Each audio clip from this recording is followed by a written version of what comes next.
తమరు మహామంత్రులు అప్పాజీవారేగా?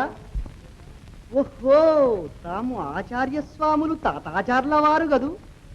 బ్రహ్మానందం. మీరు సిద్ధాంతులు. చూశారా మరి? మీరెవరు? అంబికా ఉపాసకులు. ఆ దేవి దయ వల్ల జ్యోతిషంలో ఈశత్తు ప్రజ్ఞ లభించింది. శ్రీవారు ధర్మరక్షకులని, పండిత పక్షపాతులని విని దర్శనానికి వచ్చాం.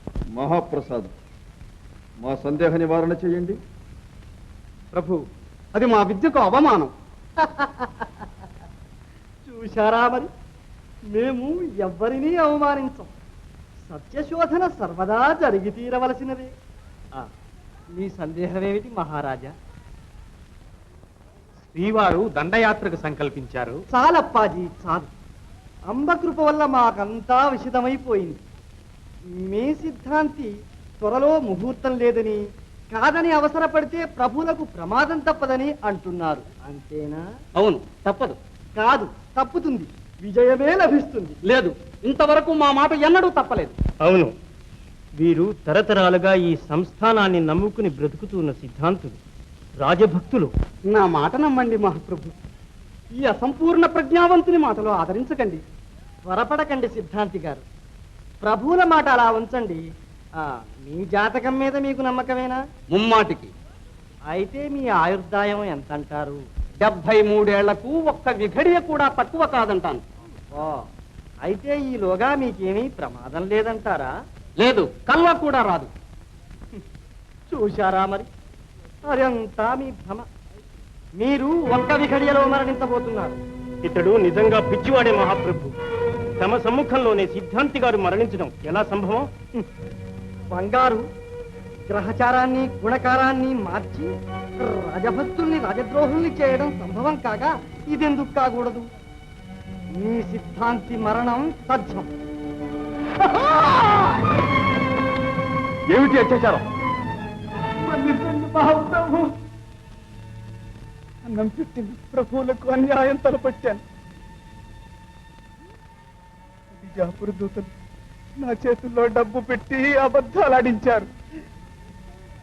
అందుకు ప్రతిఫలం అనుభవించాను. ఎవరక్కడ? ఈ అభాగ్యుని దేహాన్ని బంధువులకు అప్పగించండి. ఈ కుట్రలో మీకు భాగం లేదంటే ఎవరైనా విశ్వసించగలరా స్వామి? ఏ సంబంధము లేనిదే సిద్ధాంత గారిని అంతగా బలపరుస్తారా?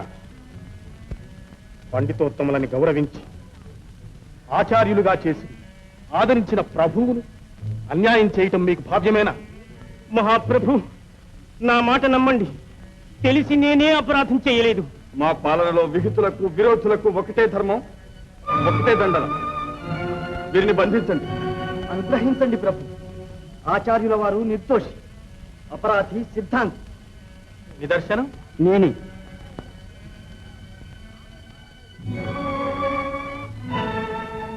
రామకృష్ణ, అబద్ధాలాడి తమను నమ్మించలేనన్న అనుమానంతో సిద్ధాంతి లేని శాస్త్ర భయాలు ఏకరు పెట్టి ఆచార్యుల వారి ఆశ్ర అర్థించారు.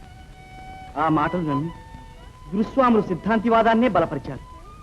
అంతేగాని కోరి వారే కుట్రా చేయలేదు. విజయనగరానికి ఆపత్తు కలుగుతుందన్న వార్త వినగాని నాకేమీ తోచక తమ శాసనాన్ని ఉల్లంఘించాను.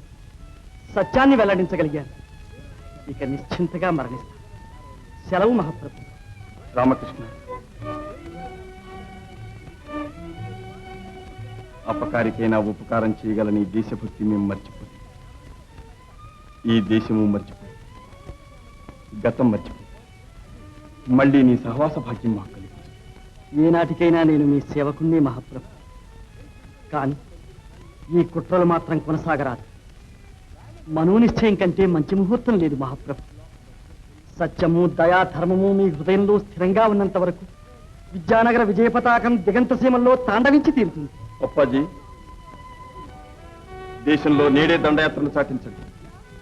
సేనాపతులను హెచ్చరించండి. సైనికులను, సంబారాలను సమకూర్చండి. ఆ బ్రాహ్మణుని కుటుంబానికి వలసిన సాయం కూడా చేయండి. జై కృష్ణరాయ మహీపాల. విజయోస్తు, దిగ్విజయోస్తు. నాయనా,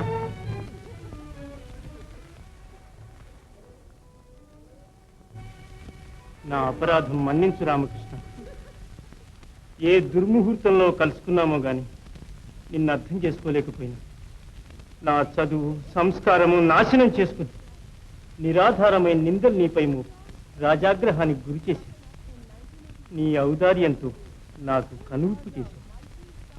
నన్ను ఆ మాటలకండి స్వామి.